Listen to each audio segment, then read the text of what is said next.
Kerry John was a truck driver working for Fonterra in 2005 when he tragically took his own life. He was 44 years old.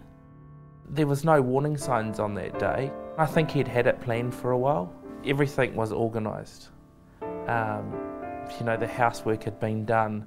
The only sign was the paper left in the box hadn't gone that morning. Unfortunately, a single text was received too late. Sorry for everything I've put you through. Love you both. Something like that, yeah. But it didn't come through till afterwards, didn't it? No, not till late in the Feels like so afternoon, long but ago that to was like remember. in the morning, because the sun was down. I'd gone in the morning and then we didn't get the message till later on that day, so... But I think even if we'd have got that message, I don't think we would have got there in time. In the last 2 years of Kerry's life, things began to spiral out of his control. And for his family, it was no surprise when he ultimately decided to take his life.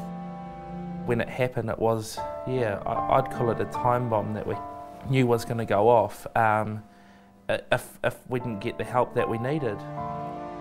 Kerry's wife Jackie and son Blair believed that Kerry was a danger to himself and to others around him. They talked to doctors and psychiatrists, desperate to get help for their husband and father, and even tried to convince Fonterra to get him off the roads.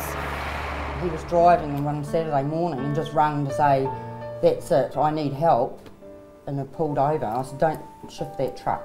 Now we told them to ring us when he got back, so I thought, this is it, I'm getting him into some help. Well, he arrived about 4 o'clock, we'd waited all day. They'd taken him down to the hospital and he'd had a virus. So it was all, some tablets for a virus. So that's fine, you can go back on the road and drive. Yeah. No follow-up. No follow-up. The life of a farmer or a trucker can be a lonely one, with irregular hours and time to dwell on negative thoughts, often with few places to seek help. Being in the job he was in, and when you're depressed like that, doing 3 nights of they could do up to 12 hours driving, on your own, in the dark, I don't think it's a good place to be.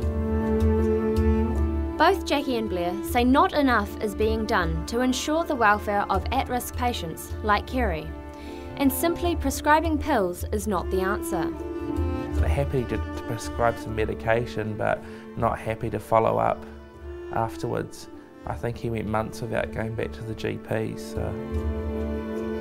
Unlike the doctors and psychiatrists who can walk away at the end of each day, families like Kerry's have to live with these issues day in and day out. And no matter how much Jackie fought to get help for Kerry, she struggled to be heard. Trying to get Kerry to get help was like...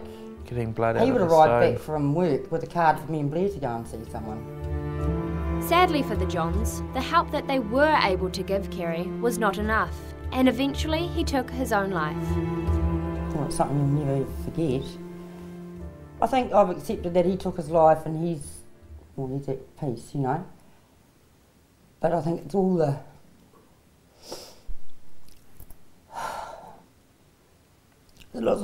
family. That's destroyed the family, which wasn't strong to start with.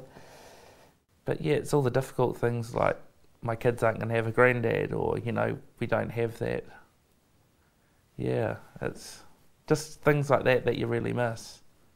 What would you say to other families in the same situation? Well, the biggest thing is you need support behind you, and you need to get that person to see professional help, yeah. I know that's easier said than done, but once you get them there and you've got and get people to, the support behind you, I think you'd be fine. If there was other support services out there for suicide prevention, I'm sure if they could go to a group of people that were going through the same thing as them, definitely there might have been a life saved.